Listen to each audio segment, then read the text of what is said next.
கர்த்தர் உன்னை தினமும் தேடி வருகிறார் என்ற தலைப்பில் அதிகமாக தியானித்து வருகிறோம். என்று கர்த்தருடைய வார்த்தையை தியானிப்போம். ஞானமும் விவேகமும் தந்திருக்கிறதும் அல்லாமல் உனக்கு முன் இருந்த ராஜாக்களுக்காகிலும் உனக்கு பின் இருக்கும் ராஜாக்களாகிலும் இல்லாத ஐஸ்வர்யத்தையும் சம்பத்தையும் கனத்தையும் உனக்கு தருவேன். அற்புதமான தேவன் நமக்கு இது ஒரு வாக்கு கொடுக்கிறார் பாருங்க. ஞானம், விவேகம், ஐஸ்வர்யம், சம்பத்து, இது கனம், இதையெல்லாம் தருவேன் என்று நமக்கு வாக்கு கொடுக்கிறார். ஒவ்வொரு நாளும் நாம் அவருடைய வசனத்தை தியானிக்கும் பொழுது அவர் நமக்கு என்னவாய் இருக்கிறார், என்ன தருகிறார், என்ன எப்படி நமக்குள்ளே அவர் இருந்து வாசம் பண்ணுகிறார் என்று நாம் பார்த்து கொண்டு வருகிறோம்.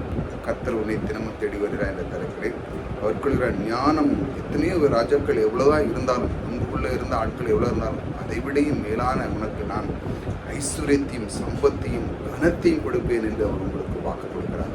அந்த மாதிரி தேவன் நமக்குள்ளே இருக்கும் பொழுது நாம் ஏன் கலங்க வேண்டும்? எங்கு சென்றாலும் கூட நமக்குள்ளவே இருக்கிற தேவன் அவர் நமக்கு எல்லா காரியத்திலையுமே ஞானம், விவேகம் இதையெல்லாம் பயன்படுத்திவிட ஒரு சக்தியை நமக்குள்ளே வைத்திருக்கிறார். ஆகையால் ஒவ்வொரு நாளும் அப்படி வார்த்தையை பற்றிக் கொள்வோம். ஐஸ்வர்யம் தருகிற தேவன் நம்மோடு கூட இருக்கிறார். கர்த்தர் உங்களை ஆசீர்வதிப்பார்.